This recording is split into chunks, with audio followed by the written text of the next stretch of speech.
Oh, yeah. Here we go. Practice acquisition. There are pitfalls throughout the entire process.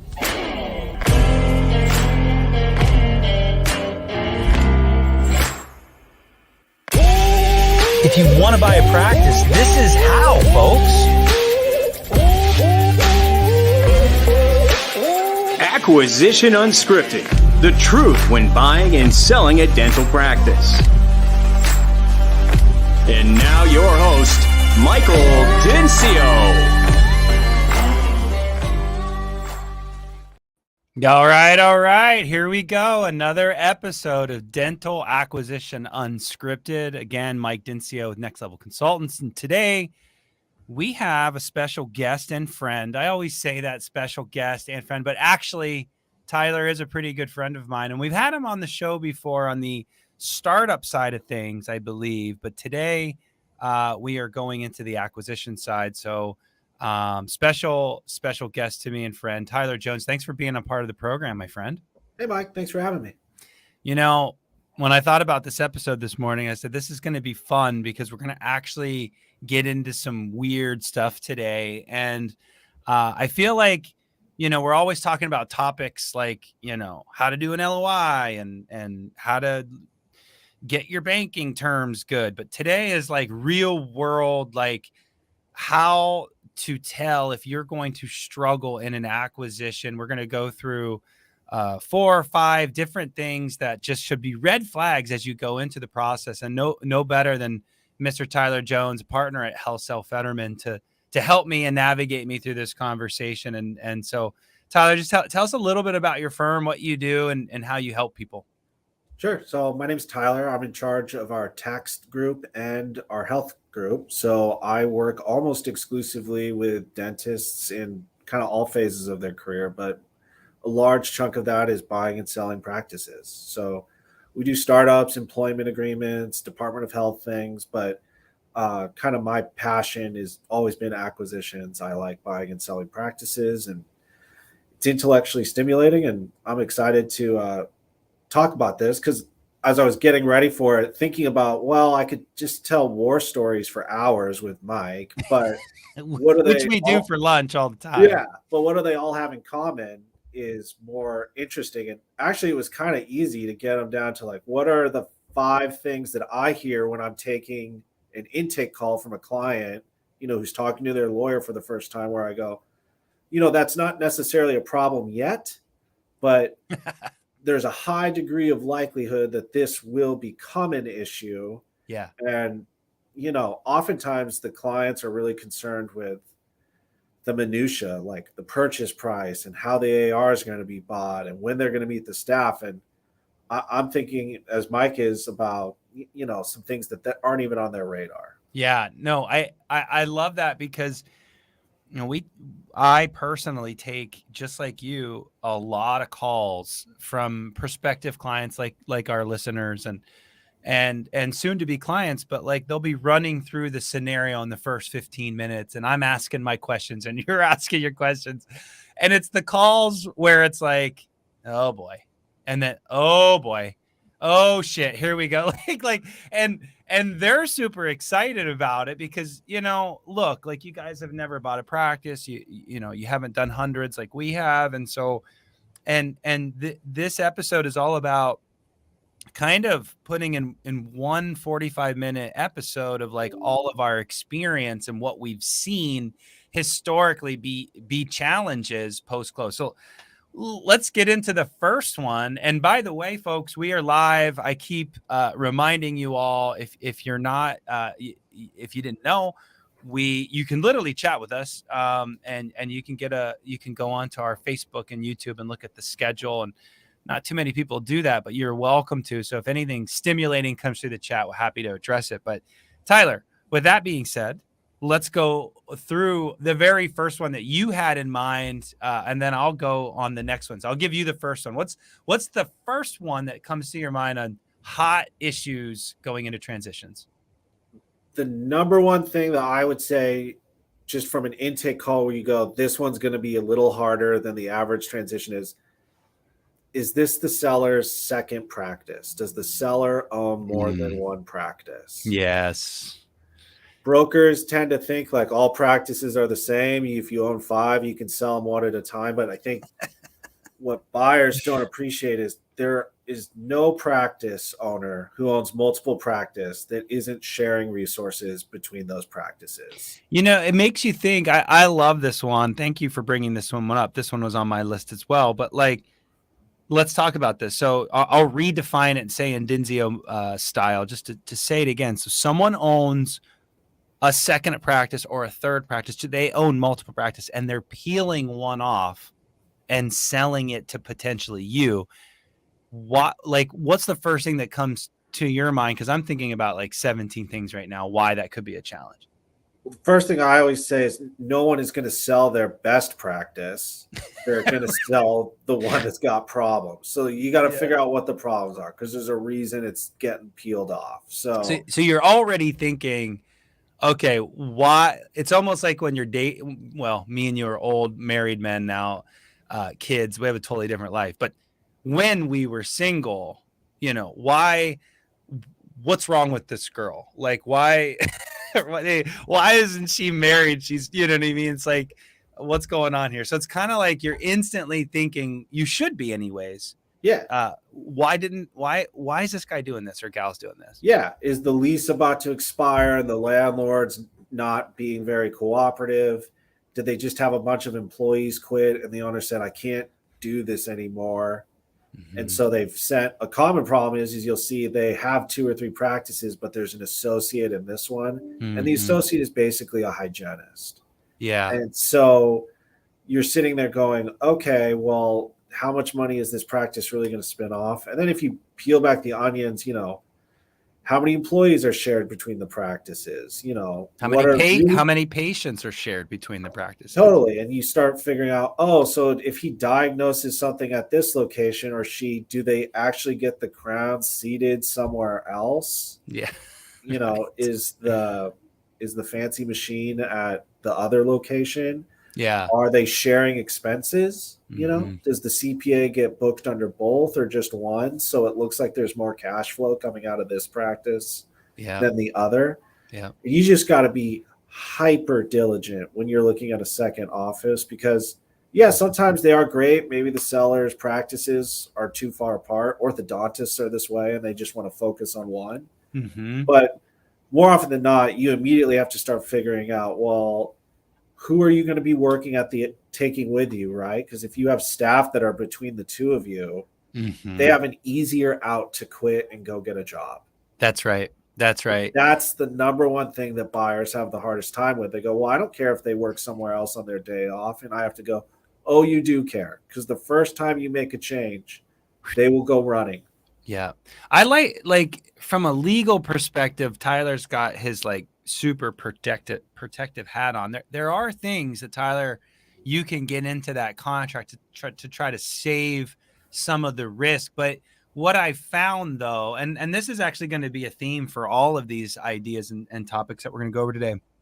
So Tyler can really lawyer up and really put a bunch of stuff in the purchase and sale. But here's the thing, and you and I have been a part of a lot of deals. Are you really going to pursue them when they break the contract? And I would tell you 9 out of 10 times, my clients, probably your clients, Tyler, what are you going to go to small claims court over a $5,000, $10,000, $20,000 issue? It's probably not worth it.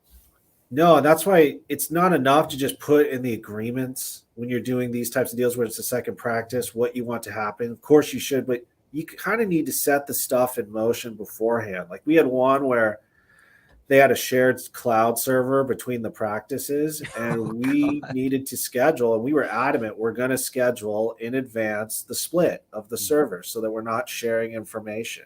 And the seller fought and fought and fought, right? Didn't want to do it before closing. And the buyer eventually, said, I trust him. I think he'll do it. And did he do it? No. Anytime software is colluded, that's going to be a tough one to handle when it comes to billing or sharing files. I'm on one right now in Hawaii. And there's 2 practices and 2 softwares and 2 phone numbers. Actually, no, 1 phone number, 1 software, 2 practices, same books. So it's literally the exact situation that we're describing here. And you just don't really know what you're getting. And so then it's really hard to do an evaluation from my side of things as far as a buyer's rep. Like, you guys are asking me what the practice is worth. And in theory, it's worth X, but in all reality, post close, we don't really know what we're getting truly. And if I knew that, you could discount it, but the seller's not going to tell you. Really, they're not going to be. And by the way, the sellers don't 100% know how it works either. So they're not all evil. It's just, it's a transition and stuff doesn't go the way it's planned. Totally. Like, you have the one, I'm thinking of one right now where, the seller didn't realize this, but his CPA was paying the office manager and the front office staff for both locations out of one practice, the one that was not being sold. Mm-hmm. And I think you caught that, you identify that issue, and you go, well, if you buy this practice, immediately you're going to have way more overhead than what these financials show. Yeah. And it's not that the seller was trying to get away with anything. It's just they don't know. They don't know. They don't get that granular.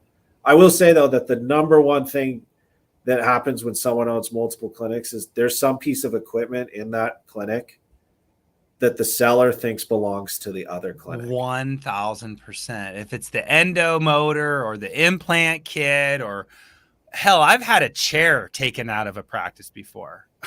Chair.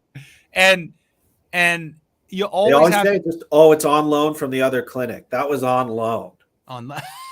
Right. So there is an exclusion list, but again, that's why we always have pictures and a list. And Tyler, again, you can button it up legally all day long. Tyler could legal it up. Your purchase and sale could be twice as long as a normal boilerplate agreement. But what it comes down to is, are you going to pursue legal actions if they break it? And 9 out of the 10 of the times you don't. And so you usually get screwed in that. And to further this point, 2 things. Number one, if I own more than, frankly, 2-3 practices, you got to ask yourself, why are they not selling it to a DSO? Because that would be the smart move, by the way. If you have more than 2-3, like, the better play would be DSO. I hate to say it. Tyler and I are pro private practice, but once you get a practice that's so big and not one person can handle that business, it might make sense to consolidate it. So you got to ask yourself that. But number 2, when I was at the bank, the higher default rates were on second and third practices because they're harder. And so it's always an underperforming, frankly, shit show that you're buying. You got to find all these things out. You got to find a lot of things out. I agree. So I just always tell people the due diligence is going to be way harder, and you have to kind of coach the buyer up and say, listen, you're going to start asking the seller and their broker some questions that are going to come off as crazy offensive.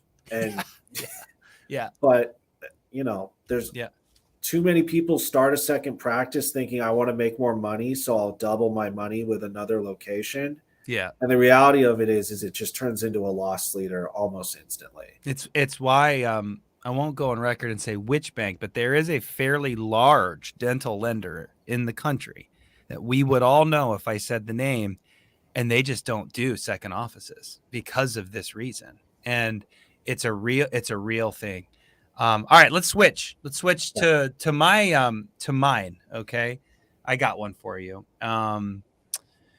To prove that this isn't really unscripted style. This is actually a piece scripted. It's scripted. This is actually a letter I got. If you're watching on YouTube, here's my notes.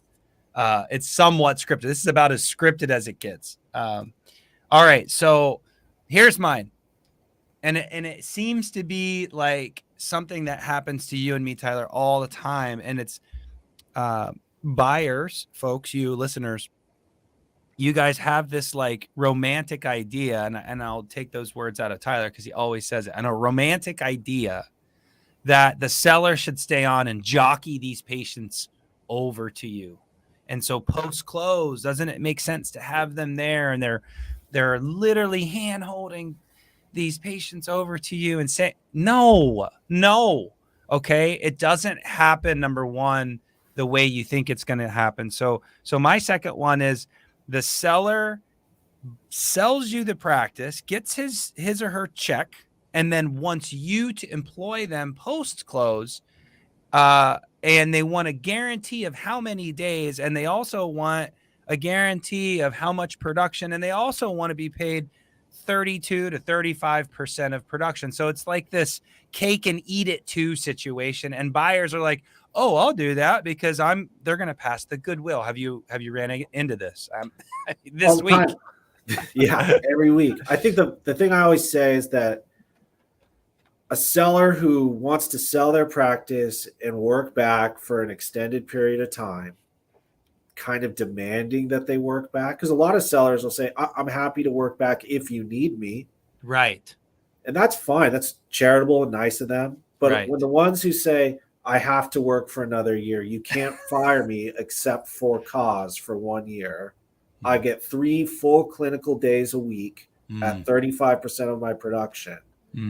That's a barometer that person actually doesn't want to sell their practice. Yes. And they're selling it because they have to. Because either their spouse is pissed and wants them to retire, or they've been to enough seminars with insiders telling them you have to sell now. Now is the time to sell. Yeah. And so they're not ready to stop being a dentist. And basically, if you think about the overhead of a practice, how big does a practice really need to be if you're servicing debt on it for it to be a 2-doctor practice? If it wasn't a 2-doctor practice when you bought it, how can it become a 2-doctor practice overnight? Yeah. And the number I always say is the practice is a bread and butter practice. It's 1.2 million, give or take. And if the practice is doing big cases, it could be as much as 1.5, where you need another doc. So if you're anywhere south of $1 million in collections, not production, you don't need another dentist. And so what you're essentially doing is you're literally paying this person on production that you can do. And that probably is the exception, by the way, is if there's some kind of procedures and stuff that you're not capable of doing, you need them to keep that production up, like Invisalign or maybe some complicated stuff. That might be the exception that I could get behind it. But when you're demanding so many days, essentially they're not making any money running this business. So they want you to buy it, and then they want a guaranteed paycheck. Totally. And the thing you have to remember is that it's not necessarily that they're paying and you're not making as much or producing as much, but it's just killer for the transition. Like, without question, the people who sign those deals where, I say, you really shouldn't do this, they sign it, and 6 months later, the seller and the staff have kind of formed these weird little cliques with each other. And they're not getting behind the new schedule you want to put in place. And that's right. The seller's telling the office manager, do it this way. I mean, I had a case right now where this buyer bought, and like a year later, he found out that anytime there was a big case, like a big implant case where there was no insurance, the seller was telling the office manager, hey, just run this over through my old books of my old company. I'll do this one through this one. And the office manager is doing it. Now, that's theft and wrong. And I'm not saying every seller who wants to do that. But to go back to what Mike said, I just think that there's this thing that goes on the internet. I think it starts on dental schools, and then in dental schools, and then it gets kind of ratcheted up in like the dental dark web, that a good transition is like when the seller is with you chair side for 90 to 180 days. And that doesn't honestly, happen. I can count on one hand the number of times that that's been true. And I can count on many hands the number of times people call me and they say, I got to get Dr. Dinzio out of here. Out of there. Get him out of there. Yes. I have a client right now in Arizona where we are practice consultants post-close, seller's still on, seller's daughter's front office desk. Kiss of death. And she is probably underperforming. And there's a conflict. There's just conflicts all over the place. So it gets even stickier when family's still there. And at the end of the day, you have to think, how much production can I give this person can I write a check for 30%, not 35% of that number? And will it still leave me enough to eat after the loan? And again, most of the time, if the practice is not over 1.2, it doesn't make sense. Totally. And just from my perspective, doing the legal on it, it's just a sign that the seller doesn't actually want to sell. And so your acquisition process is going to be way harder because they don't have the cabin they want to go to more, or they don't have the grandkids they want to spend more time with. And so when you say, hey, I want you to pay for that in the transition, or you need to get that fixed, they're just going to go, no, I don't really even want to sell anyways. Yeah. And it just turns into this really degraded process that's nothing like when it's a seller who wants to leave and kind of go out into the sunset. And I'd always tell buyers, like, have more confidence in yourself. If it's a bread and butter dental practice, you don't need them. No, that's right. I'll last point, and then I'll give you the next one. So be thinking of it. I have this conversation all the time with my clients. Is valuation in its most basic form is looking at historicals and figuring out what profitability was, and then being able to predict that same profitability in the future. So, that's in the most basic form of valuation. So if the business was making X in the past, and then in the future you're making less because the seller's staying on and you got too many mouths to feed, it should be discounted if they're staying on. Again, cake and eat it too. It frankly, it's worth less, in my opinion, if the seller's going to be taking a lot of profit out of it after the transition. So totally. And I'll end on this one soundbite. I have a case right now where the person it was like a $900,000 practice, really no business being a 2-doctor one. The buyer was just adamant that the seller can work back. He wanted it. The buyer was, finishing up some other things in his life and needed someone to work back for him. And at the end of it, it just wasn't going to work out. There wasn't enough money to service the debt. Lost a couple staff members. The seller was making too much money working back. And the buyer had to fire that seller. Do you know how bad of a soundbite that was in a small town, that the new owner of the practice had to let the seller go?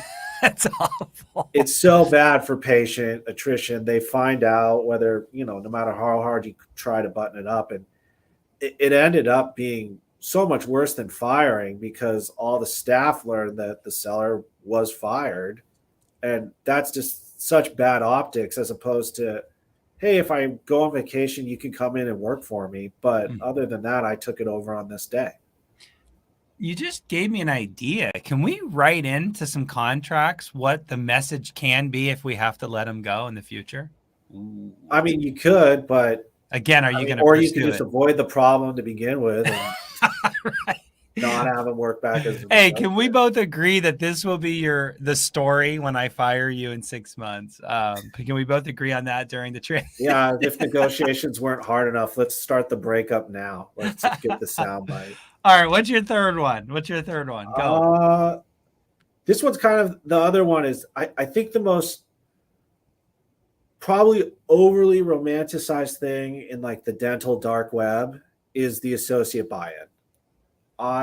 When people call me, they think they've got it on Easy Street. Hi, I've been working at a practice for 10 years. The seller's 50, I'm 35, and I'm going to buy in for 50% interest now for $1.2 million. And it's just going to be sunshine and puppies because I already work in the practice and I know exactly how things are going to go. Right. And on paper, it sounds like just perfect, but there's just so much stuff that goes into those. And the problem is the buyer has almost no negotiation power, because if the deal doesn't go through, they're probably fired. The seller isn't going to keep them around afterwards. Yeah, we've had a couple of those that I'm thinking about. And we've only had a handful that were just like, for those YouTubers that are watching, just buyers like, I'm out, F you, I'm out. And they had the grit and good for them, stubbornness to walk away from a bad deal, but that demolished their whole life. They had to move. got to go get an associate job, probably making less at the associate job. I mean, what a heartbreaker. Seller, by the way, also loses because now their production's dropping. It's very, I always say, like you should be hiring more professionals on deals like that. And when in fact the opposite happens, they're like, oh, this is an easy deal, we're just making it happen. No, dude, these are way more complicated. You need way more professionals because you need a heat shield between you and the seller. You need Tyler to blame for that nasty revision you asked for, because like really the problems start almost from the first day. Yeah. You know, oh, okay, you're buying it at 1.2. You're doing 30% of the production. The seller's doing 70. If you start doing more and the practice increases in value in the next 10 years, are you going to buy the other half at the same method, or do you want to freeze the purchase price? Why would you buy your own goodwill? Right. And usually you ask that question and it gets the associate's brain going. And a seller doesn't want to freeze the price for the second buyout. No, because they provided the opportunity for you to succeed. They gave you the golden touch. And yes, these are my employees, my systems, my facility. So you had the opportunity to do this. And that's not how it happened when I bought in from the old guy. And so, yeah, no, this is really good. So the new problem has been, if the seller's the landlord, they've been paying themselves $10,000 a month in rent for the last 20 years. And then the second someone's going to be helping them pay rent, the rent's 20 grand a month.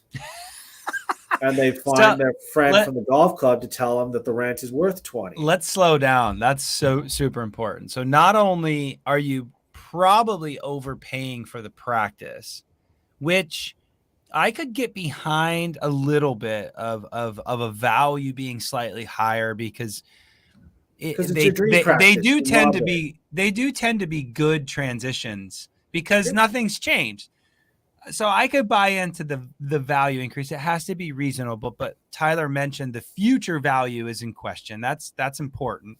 But then, yes, if they're the landlord, it's actually, you're the accountant guy. Why don't you explain it? So what do sellers or what do owners do to try to mitigate some profit when they own the building, and how that's messy? Slow it down for Dinzio style.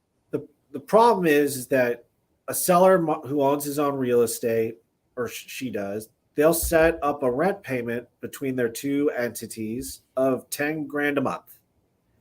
And their CPA told them in 2002 that that's the sweet spot number for tax purposes. So it had nothing to do with the market or what market rents are. Nothing to do with it. It was a way to maximize tax brackets 20 years ago, and the seller never thought anything of it. They've been paying 10 grand a month. Yeah, they go and take their practice to a broker or to a valuation person, and the valuation person doesn't question it. They go, oh, rent's 10 grand a month. So all of a sudden the value is based off rent of $10,000 a month. Right. And then you're about to become a 50% owner. So now half the rent is your responsibility. That's right. You don't own the real estate, and the seller wants to do a lease at the time of closing for a new rent amount. And the rent amount never gets smaller. It's always going to be way bigger. Of course. The seller is going to say, yeah, maybe you could buy the real estate one day, but not today. You can't afford it. You can, the bank loan kind of tapped you out. And so that's what I always tell people is, if the seller owns your real estate on an associate buy-in, you have to negotiate the lease at the time of the sale. Mm-hmm. So many people call and say, well, I was just buying in, so we did a lease assignment. And it makes your interest harder to sell, and you're just stuck. And you're going to be, signing the front of checks to the seller and his family for the rest of your career if you don't have some pathway to ownership of that real estate. That's right. Or at least some control over the lease. So, folks, just to break this even more simple, if the seller didn't buy the building, and you were negotiating with the landlord on the deal that you're looking at, you're pushing for market rates with that landlord. It should be no different just because the seller is your partner that owns the dental practice and also owns the building. But like we said, what makes these like the nightmare is that you have no bargaining power.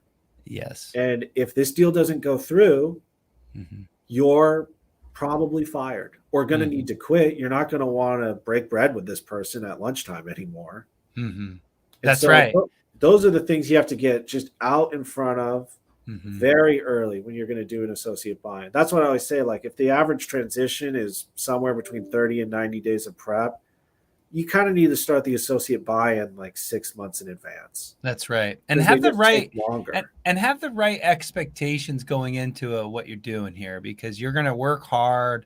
You've got a loan to pay. You're the junior partner now, and it's not the same as being 100% owner. You don't get all the fruit because that's not how it works.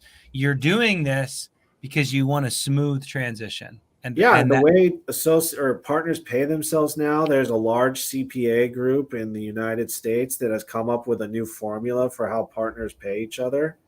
And it's Latin for whoever was making the most money before the sale will keep making the most money after the sale. And cake, eat it too, and then totally. And the cherry on top is real estate. So you're buying it for too much probably, which again I'm okay if you with. were making 35% of production before you bought it, how much more are you really going to make after you buy it? There's that. Then you're servicing a debt they're not, and then you're overpaying for a lease. I mean, buy-ins can be an absolute nightmare, and they're challenging. And I guess I would distill it down to if you're doing a buy-in and the seller's not willing to talk about what the second buyout is when you buy the seller out completely, if they're not willing to have those conversations, it's a huge red flag.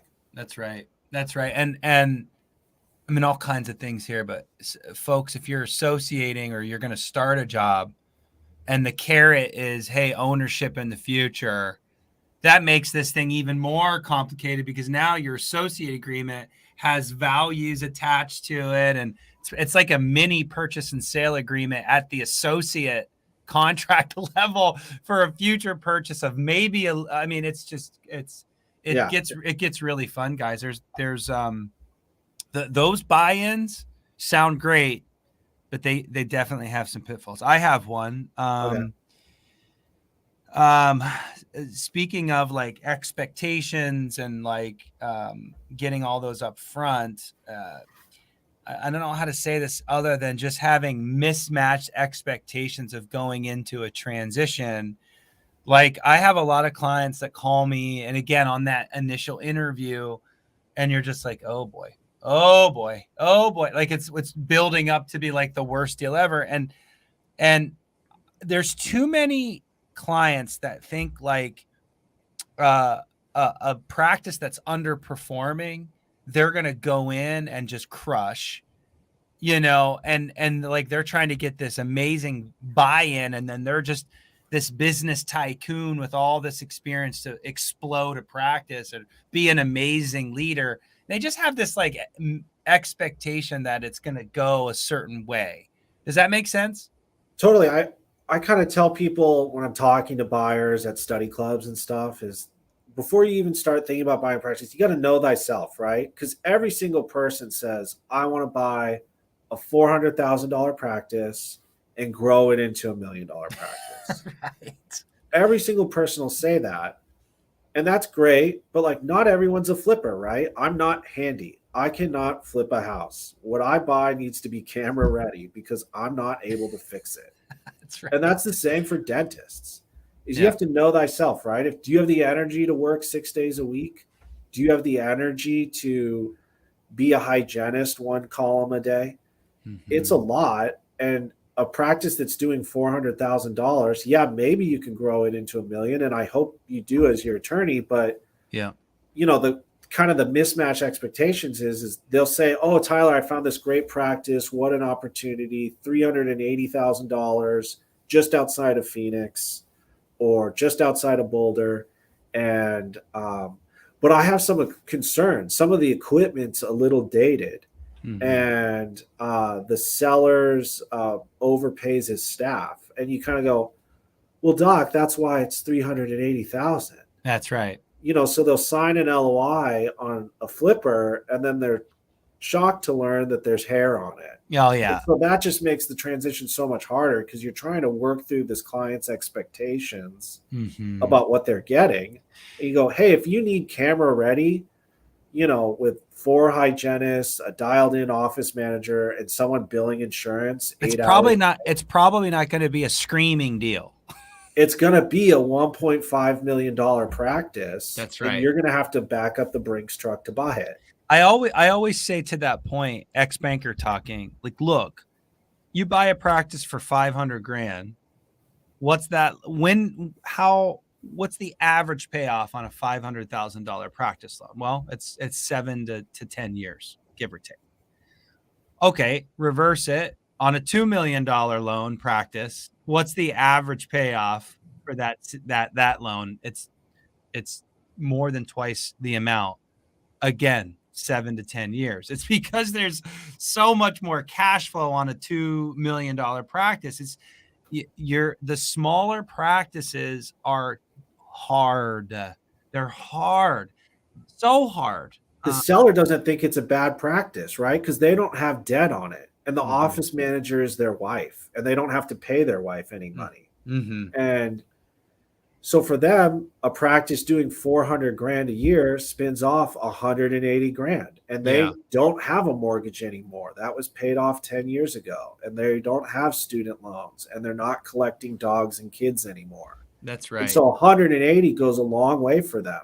Mm-hmm. But the 35-year-old who buys it, who's still collecting dogs and kids, that 180 is not going to go that far anymore. It's not. I always get in the conversation of like startup versus buying a practice for 400 grand. They're like, oh, this is a great deal. I'd end up spending way more on a startup and couldn't build it for that. You couldn't build it for that. But the problem, I guess, I don't know how to say this better. I flipped a house once in an old life in Ohio. And I remember my dad telling me, like, son, like, you know what you're buying, right? Like, you're buying a really old house and you're planning on flipping it and you're getting it for a great value and it's in a beautiful neighborhood. I get it. But do you have the energy to literally rip the walls down, redesign it, get all this in, do all this? And I'm like, hell yeah. And I was in my 20s then. And I'm going to tell you right now, I would have saved money had I scraped that old ass house and just built a new house. And I'm not talking saved money as in dollar for dollar. I'm talking about time and money. I spent way more in that older house. Totally. And the other thing I think people forget is with inflation and higher practice price values the last like 10 years, the way I talk about a $500,000 practice now is the way you and I would talk about $280,000 practices 8 years ago. Yes. And so when people say they have these flippers, yeah, but like even the flippers are twice as much as what they used to be. Yeah. And so the problem is people say, oh, 500, my friend who graduated 8 years in front of me, he bought his for 280. Surely this practice will be the one that I can get in. It'll spin off cash and I'll be able to grow it. But I guess it's not really as much of a nightmare. It's just about when you're talking to a client and it becomes really clear that they want a deal, but they also want the cash that a big practice will support. And, managing those expectations can make the deal really hard because you're going to have to go to the seller and explain why their practice isn't that great or why you need the ARs for free. And it's also a hard negotiation. Someone that's on the side of the buyer negotiation process. It's also a very hard negotiation. It's like, is it worth 300 or 350 or 250? It's like I start losing valuation methods when the practice is kind of worth nothing. And 250 is a lot of money. But when you amateurize something over 10 or 15 years, 250, 350, we're talking about a $300 a month difference. It becomes irrelevant. What's more important naturally is it a decent lease? What team are you getting? Is the area too saturated? You almost look at it like a startup. You have to like break it down and look at the demographics and think about maybe I have to fire this whole team. You almost have to think about it that way. Yeah, they're the toughest ones to do. I always tell people that it's cheaper from a legal perspective to buy a $3 million practice than it is to buy a $300,000 practice. There's just every little dollar starts to matter. The landlord wants to raise the rent $100 for the new tenant. Yeah. Where is it going to come from? And it's tough to find those expectations. And the clients who you always go, ooh, that was a rough transition. That is not what they talked about in dental school. Yeah. Let's go, yeah, but you got something for $3. And to your point, I would just add that there's a temptation to always think, well, whatever I'm buying, I should get value for what I'm buying. And really, like, once the price dips below 300 grand, you're not really buying it because of its cash flow or what a bank could loan on it anymore.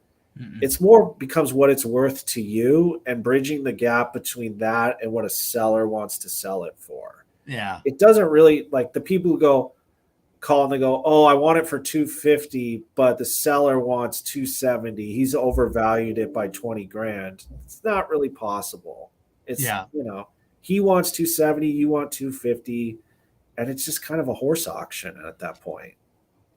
I do end up talking about, like, in definition purposes, like 50,000 one way or another is a lot like going to Starbucks and getting a cup of coffee for $6, which is already expensive. Or should I just upgrade to, like, maybe a nitro cold brew? Like, it's the same decision. It's just preference. And that's kind of like 350 or 300. And that's hard to explain to my clients a lot. But at the end of the day, like, it's cheap. That's the answer. It's cheap. But 50 grand is a lot of money. I don't know how to explain that sometimes. Totally. And then the second they close on it, they'll call and they'll say, hey, the paper towel dispenser in the bathroom doesn't work. that no joke. Like, I think that's kind of where I was going with that topic, was like, don't think you're buying like a fantastic acquisition. If you know what you're buying, it's already cheap. It's probably not good equipment. It's probably not a good team. It's probably not a great patient base. It's probably a mediocre lease. Like, you're buying a flipper, and sometimes scraping it and starting new is better. But if you're okay with a flipper, then be okay with a flipper. Totally. If you value a 2-minute drive to work and this practice is 2 minutes from your home, perfect. Put some dollar value on that. But, understand what you're buying, I guess, is the point. All right. You got one more. We're almost out of time to make this a top 5. What's your 5th? I don't know if I have a 5th. I don't know. I would probably say the 5th is the seller isn't using a broker or an attorney. That's a perfect one. Or a buyer's rep. No, I'm joking. That seems to be a something unique these days, but definitely brokers. Yes. Go ahead. People always get nervous. Oh, there's a broker on the deal. That usually they make the transition smoother. They have a moderating effect on a seller's worst instincts. They're able to have tough conversations with sellers like, hey, that's normal. You just need to agree to that. I would say, just in general, less people involved is actually worse for both sides. Right. When I have a deal that just closed in September, it was unbrokered because the practice was smaller and struggling and the guy didn't want to pay for a broker. But, it took 8 months to get it closed. Yes. The seller didn't want to hire an attorney, so he's calling me every night, just reading the changes he wants made. He's been in a practice alone his whole life with his, a couple staff members. So the joke I always make with the client is, yeah, you're the first person to tell him no in his professional life. And it took a lot to get the practice sold to my client at a price that was right with adequate protections. Yeah. And I always tell people that when someone doesn't want to hire an attorney, I get it. Attorneys are the worst, but they also don't want to hire a broker, and they think that they can, they think that they can just negotiate through it because they're an expert in everything. Yeah. It's just a barometer that it's going to be a tough deal. It's going to be a tough deal. Red flags, back to the title. I don't know if that's your experience. Do you look for, I mean, are you happy if they have a dental CPA to counter you? Are you happy if they have a dental attorney? Not so much CPAs, but definitely brokers. I would prefer, I know that sounds strange to folks probably in the audience, but I would definitely prefer a representative on the other side. Now, obviously I'm biased because I want a representative for my clients. I think it's crazy not having someone like me, doesn't have to be me, but like me on the other side.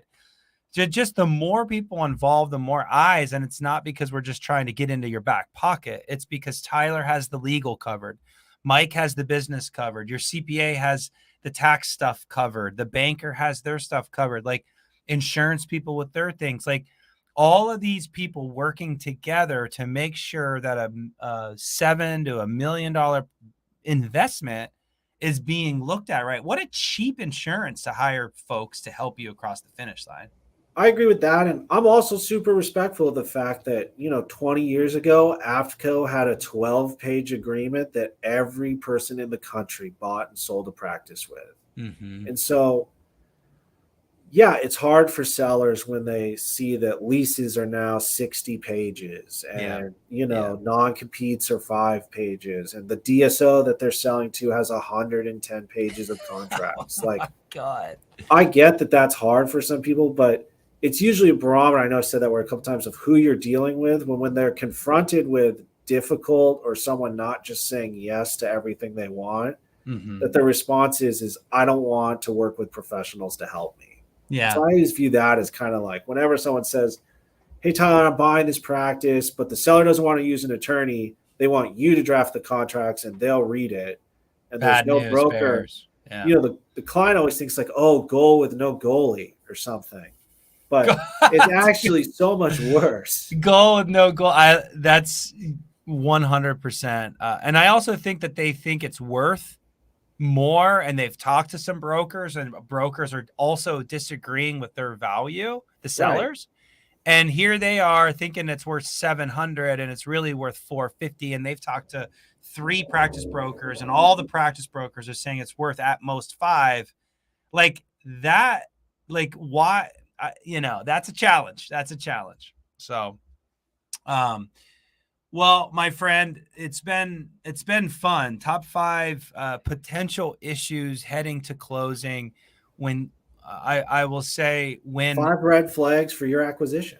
5 red flags for your acquisition. And folks, if you've ever done a transition, you're listening to this and you've gone through some of these scenarios, you probably know exactly what we're talking about. So please comment below. Tyler, thanks so much for being on the show, man. Oh, thanks for having me. Can I give you the 6th freebie? Oh, 6, go. Seller has an AOL.com email address. AOL is definitely a red flag. Well, with that being said, Tyler, thanks again for being on the show. And folks, make sure you're following and getting on YouTube and being a part of what we're trying to do over here. So until next time, I'll see you guys soon.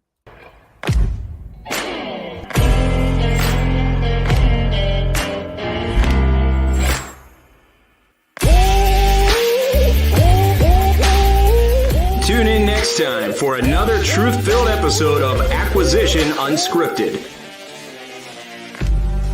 We want to hear from you. Interact with your host, Michael Dencio. Follow us on Facebook, Instagram, and YouTube. Comment and subscribe.